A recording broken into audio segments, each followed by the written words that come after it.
bari bake cyane ni bake cyane ndetse nubwo twabariraga ku ijana icumi ku ijana ubwo basigara 8 ku ijana abo bantu se koko muze twishime nshuti inota yizashize muze twishime nshuti yewe imana ntirenganya koko kuvuga hano niturwana tugatsinda inyenzi inkotanyi burundu nazo dutsinda urubanza n'ububaho kuko ruzaba turarwanya kandi batsinda nidutsindwa byo birumvikana.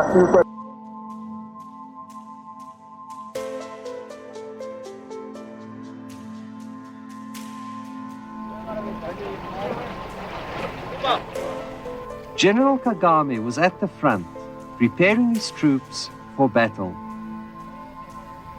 General, where does all these ammunition and weapons come from? We buy them. We buy them from the contribution given by Rwanda's community. Half of my life, I've been living in trenches. So I was fighting for my own rights, which anyone in any human rights organization could not give me.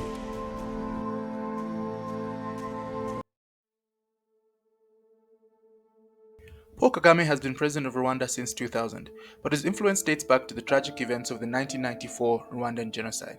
As we reflect on Rwanda's journey, 30 years after this dark period, it's crucial to understand the country's history. From April to July 1994, Rwanda witnessed one of the darkest chapters in human history. The genocide claimed the lives of at least 800,000 people. That's 8,000 people a day for 100 days, with Tutsis and moderate Hutus targeted by extremist Hutu nationalists, including the notorious Interahamwe and Impuzu-Mugambi militias. To comprehend the roots of this tragedy, we must delve into Rwanda's colonial past. Mahmoud Mamdani, a professor at Uganda's Makerere University, analyzed that, unlike many other colonial states, Rwanda experienced a unique blend of indirect and direct rule.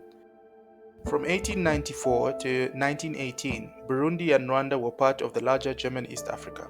When Germany lost the First World War, Belgium took over through a League of Nations, the precursor to the UN trusteeship. Belgium enforced colonial reforms from 1926 to 1936 and solidified a bipolar racial identity, institutionalizing and strengthening ethnic hierarchies with ID cards that included ethnicity. Tutsis were elevated as racially superior, while Hutus were relegated into a subordinate position. What about the Twas? Well, they were often overlooked altogether, further exacerbating divisions within Rwandan society. This stratification of the Tutsis on top was based on facial characteristics being supposedly more similar to Europeans, as well as a disbelief of what Europeans found in Africa, a functioning, although unequal, constitutional monarchy done by black people. So what was a pre-colonial, not so rigid traditional hierarchy became cast in stone on not ethnic but racialized lines, as Tutsis were considered not really to be black. Therefore, whilst the Belgians were in charge, administrative powers were exercised and concentrated in Tutsi chiefs, while Hutus were systemically excluded from leadership roles and forced to till the land. This inherent imbalance fueled resentment and resistance, laying the groundwork for post-colonial nationalism, which culminated in a peasant revolt led by the Hutu elite who orchestrating the Hutu peasant revolt or the Hutu social revolution between 1958 and 1962, leading to the exodus of 330,000 Tutsis and ultimately the abolition of the Tutsi monarchy. Following independence in 1961, Gregoire Kayibanda, leading the MDR Paramehutu party, became Rwanda's first president, institutionalizing Hutu power in a similar vein as, say, Black Power, a sort of affirmative action. This rhetoric heightened tensions and marginalized the remaining Tutsi minority. In 1973, Juvenal Habyarimana, also a Hutu, took over in a coup against Kayibanda and formed the National Revolutionary Movement for Development, MRND. He slightly shifted legal perception of Tutsis from a distinct race to an alien ethnicity. Whilst still peddling Hutu power, he was considered a more moderate Hutu figure. Amdandi's analysis of ethnicity and coloniality can be further contextualized by examining Rwanda's international political economic landscape during President Habyarimana's tenure from 1973 to 1994. Under his leadership, Rwanda underwent significant economic transformation. Habyarimana implemented a shift from a dirigist economy, which means a centralized government-controlled economy with big spending, to a planned liberalism one, which included abolishing the state-run marketing board that controlled coffee production, a sector that accounted for 82% of Rwanda's revenue in 1986, so quite a crucial sector. Privatization efforts led to the emergence of an urban, well-connected Hutu class, further consolidating power among the Hutu elite. From 1986 to 1989, the failure to renew what was known as the International Coffee Agreement, where prices for coffee were agreed upon, resulted in a drastic drop in coffee prices, leading to 64% decrease in sales for Rwanda. Simultaneously, the World Bank assistance in financing a $1 billion debt meant added pressure to implement greater liberalization norms that exacerbated unemployment, slashed social programs, and fueled massive inflation by 1991. Despite the resultant GDP growth in the late 1980s, this economic boom did not trickle down to the majority of Rwandans. Instead, it exacerbated inequality as subsistence farmlands were converted into coffee production farms, with profits primarily benefiting privileged Hutu elite. So in the bigger picture, we have a bunch of disgruntled poor Hutus at the receiving end of austerity and a perceptive moderate Hutu president leading elites in privatization and corruption. This is whilst externally in the north, Tutsi exiles in Uganda had formed an armed group, the Rwandan Patriotic Front, RPF, frequently attacking the government since 1990. And in the south, in Burundi, it's the flip side of the story. It's the flip side of Rwanda. The Tutsi minority is in charge and is discriminating against Hutus ever since independence, leading to a lot of frightened Hutus fleeing to the north into Rwanda, which has a Hutu power government, and fueling the fear and horror of Tutsis. The assassination of neighboring Burundi's first Hutu president, Melchior Ndadaye, in 1993 only incenses pro-Hutu propaganda and the fear of Tutsis. This became a perfect storm for pro-Hutu propaganda, blaming economic woes and historical injustices on Tutsis and the government's moderate stance. Most prominently, Radio Télévision Libre de Mille Collines, RTLM, peddled ethnic hatred, at first calling Tutsis Inyezi, cockroaches, and then ultimately being the voice of genocide, calling for a communal killing of Tutsis. In August 1993, the Arusha Accords was signed. It was an agreement meant to establish a power-sharing government in Rwanda, with the involvement of the Rwandan Patriotic Front. This did not bode well with some pro-Hutu groupings like the Akazu, which was an informal grouping, also known as the Zero Network, a reference to a Rwanda with zero Tutsis, ironically led by moderate president's wife, Agathe Habyarimana. This wealthy clique included the proprietor of radio RTLM, Felicien Kubaga. Between 1992 and 1994, cliques like these are reported to have imported over 580 tons of machetes into Rwanda. So despite the signing of the accords, they were never fully implemented. Violence escalated, prompting the United Nations to deploy troops under UNAMIR, UNAMIR, the United Nations mission in Rwanda. As violence intensified, countries like Belgium, the former colonizer, contemplated withdrawing their troops from UNAMIR. Declassified CIA memos warned officials of the deteriorating situation. But tragically, on April 6, 1994, President Juvenal Habyarimana was killed when his plane was shot down in Kigali as he was flying from a meeting on the Accords in Dar es Salaam, Tanzania. Who shot him? A topic remains controversial. The Hutu proponents say it was RPF using it as an excuse to seize power. The RPF say it was Hutu extremists angry at a moderate president. From April to July 1994, Rwanda descended into mass genocide, with at least 800,000 people killed, and some estimates exceeding 1 million. Extremist Hutu power groups like the Interahamwe targeted Tutsis and moderate Hutus. These killings, unlike the Jewish Holocaust in Nazi Germany, were carried out communally, where one person could have as much as 5 killers. The largest contingent of UNAMIR soldiers, led by Belgium, withdrew their troops as the United States lobbied for the complete withdrawal of UNAMIR. In the chaos, the government of Rwanda collapsed, and the RPF, led by Paul Kagame, seized control, effectively ending the genocide. In June to August 1994, a primarily French UN-mandated operation, distinct from UNAMIR, called Operation Turquoise, was launched.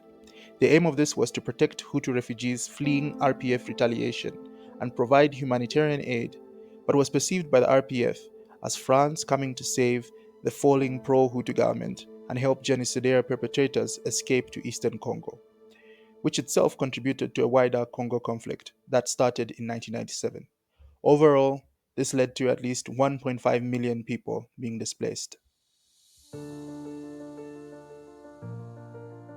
This section will delve into why Rwanda might be considered a success story. Some might say an economic miracle. Since 2000, under the visionary leadership of President Paul Kagame and the ruling Rwandan Patriotic Front, the RPF, Rwanda has embarked on a remarkable journey of recovery and development following the devastating events of the 1994 genocide. Before we delve into the details, let's cover the critical indices. Rwanda is classified as a lower income country by the World Bank and has a GDP of 13 billion US dollars, so not rich at all, not even for East African standards. However, in context, Rwanda has grown astronomically, even for a post-conflict country which often grows at a fast pace because they start from a very low base. From 2009 to 2019, Rwanda's GDP growth averaged at 7.9%, with per capita growth averaging at 5% in the same time. It is the second most competitive country in Africa for business startups. It ranks third best for property rights. The Global Finance Safety Index in 2021 ranked it as the fourth safest country in Africa to basically handle your money, and has the fastest internet download speed in sub-Saharan Africa at 39 seconds. Economically, Rwanda implemented a range of forward-thinking policies aimed at attracting investment and fostering sustainable growth. Central to these efforts is the Rwanda Development Board, in the style of Singapore's Economic Development Board, which serves as a catalyst for development initiatives and facilitates partnerships with multinational corporations, MNCs. Rwanda's commitment to combating corruption has garnered international acclaim, with the country being recognized as the fourth least corrupt nation in Africa in 2023. It has consistently been in the top 5 for almost 10 years, surpassing even established European countries like Greece. The transformation of Kigali, Rwanda's capital city, into Africa's cleanest city due to policies like Umuganda, the National Cleaning Day where everyone simply cleans communally, stands as a testament to Rwanda's dedication to urban development. The iconic Kigali Convention Center has become a symbol of the country's emergence as a premier destination for conferences and events, attracting visitors from around the globe, making it the second most sought-after conference location in Africa, only after Cape Town in South Africa. Rwanda's strategic focus on manufacturing and healthcare has yielded significant dividends. Major investments include companies like Volkswagen, the German vehicle company, and BioNTech, the German medical biopharmaceutical company. The establishment of Visa Card, Africa's headquarters in Rwanda, also underscores the country's appeal. On the social front, Rwanda's innovative programs have had a profound impact on improving the lives of its citizens. Initiatives such as the One Cow Per Poor Family program and the Mutuelles de Santé healthcare insurance system have provided vital support to vulnerable communities, while the Rural Master Plan has led to the creation of modern villages equipped with essential amenities like electricity, fertile land, and clean water. Rwanda was also one of the fastest countries in Africa to vaccinate over 70% of its population during the COVID pandemic. It is also one of the only countries where drones can be catapulted into the air, delivering Medicare to village clinics to deliver services from medicines to blood samples. This rapidly reduces transportation times where most rural roads are not tarred, making remote healthcare centers unreachable. These are just some of the contributory factors to Rwanda's poverty rate reducing from 78% to 48%, and life expectancy improving from 40 years in 1994 to 66 years in 2023. Now, in tourism, if you've watched Arsenal or PSG play football, you might have seen a Visit Rwanda logo on their sleeve. This is the result of a global tourism branding strategy Rwanda pursues, partnering with Arsenal and PSG football teams. According to Rwanda's tourism ministry, these expensive deals increased Rwanda's tourism revenue by 24% in a single year. Through dedicated conservation efforts, Rwanda has preserved its natural habitats and wildlife, making it one of the few places in the world where visitors can observe mountain gorillas in their natural habitat. The annual gorilla naming ceremony, Kwita Izina, has not only raised awareness about conservation, but also attracted high-profile celebrities like Idris Elba, Neymar, Lewis Hamilton, Ellen DeGeneres, and many more, which is very significant to Rwanda's tourism revenue. This ties into Rwanda's strategic partnerships in the aviation sector, particularly with Qatar Airways, who has boasted the revitalization of Rwanda Air, its national airline, expansion into international markets with 25 destinations, including to places like London, Dubai, and Mumbai, and the construction of a new airport at $2 billion in Bugasera, have positioned Rwanda as an ambitious player in the African aviation industry, another critical asset for small, ambitious countries like Singapore and Qatar, and even more important considering Rwanda is a landlocked country.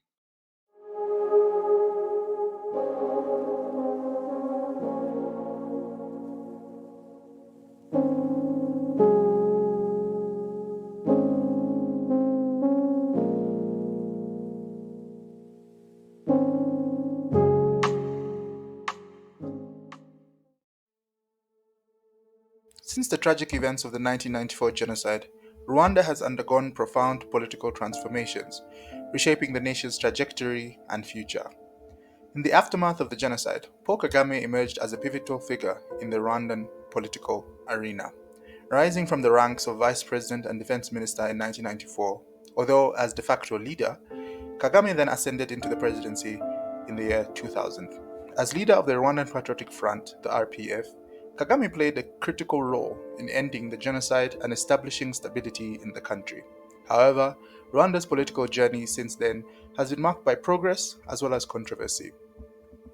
It's important to note that following the genocide, Pasteur Bizimungu, a Hutu and defector to the RPF, served as president from 1994. However, Bizimungu was widely perceived as a temporary figure, with Kagame assuming the presidency eventually in 2000. Subsequent constitutional changes, including a referendum in 2015, extended presidential term limits. If Kagame wins the upcoming election, he'll be finishing his third 7-year term and starting his first of 2 5-year terms, potentially remaining in power until the year 2034.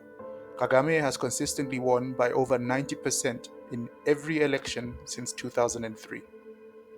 Over the years, Rwanda has embarked on a series of political reforms aimed at fostering what is known as a consensus democracy.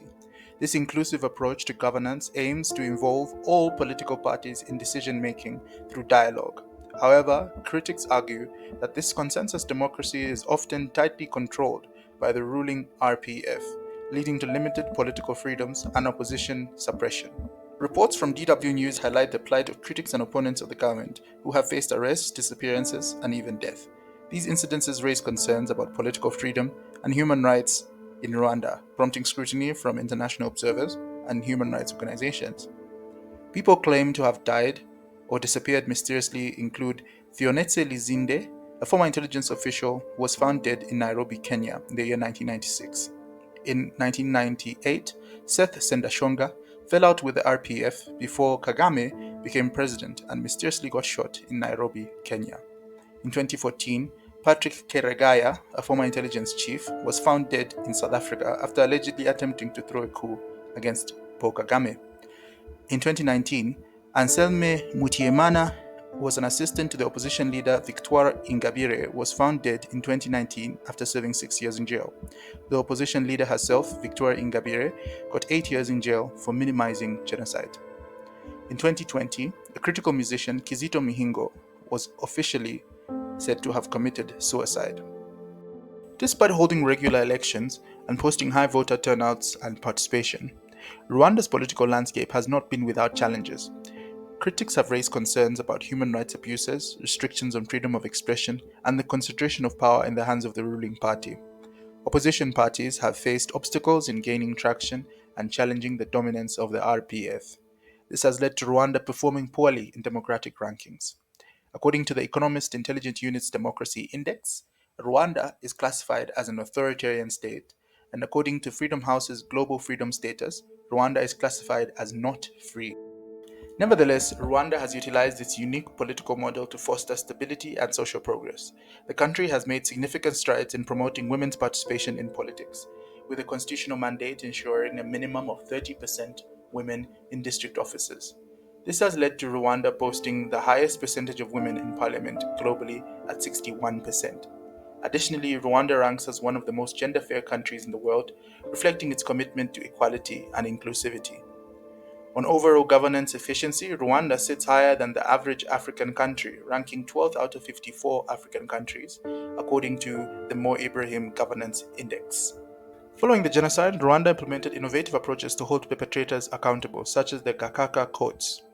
These community-based courts processed nearly 2 million cases related to genocide crimes, promoting national unity and reconciliation. The abolition of the death penalty in 2007 further underscored Rwanda's commitment to justice and human rights. The reconciliation process in Rwanda is a comprehensive endeavor aimed at reconstructing the Rwandan identity while upholding principles of justice, truth, peace, and security. At the heart of this process is the recognition of equal rights for all Rwandans, as enshrined in the Constitution. Laws have been enacted to combat discrimination and the propagation of divisive genocide ideology. Leading these reconciliation efforts is the National Unity and Reconciliation Commission, established in 1999. The Commission employs a variety of approaches to foster reconciliation and unity across the nation. One such approach is the Ingando program, a peace education initiative that aims to elucidate Rwanda's history and address the origins of societal divisions. Over 90,000 Rwandans participated in these programs from 1999 to 2009. The Interero program, established in 2007, serves as a leadership academy nurturing individuals committed to Rwandan values and community development. Over 115,000 participants engaged in this program from 2007 to 2009. Seminars also play a vital role in equipping grassroots leaders, political party members, youth, and women with skills in trauma counseling, conflict resolution, and early warning systems. Since 2000, Rwanda has convened numerous national summits focusing on topics such as justice, good governance, human rights, national security, and historical reconciliation. Rwanda's commitment to reconciliation is evident in its multifaceted approach, striving for a future built on unity, understanding, and shared prosperity. Rwanda's story has been told by many people in many ways over the last 30 years. How will Rwanda's story be told in the next 30 years? This has been A4D's Africa Explained. Thank you for watching.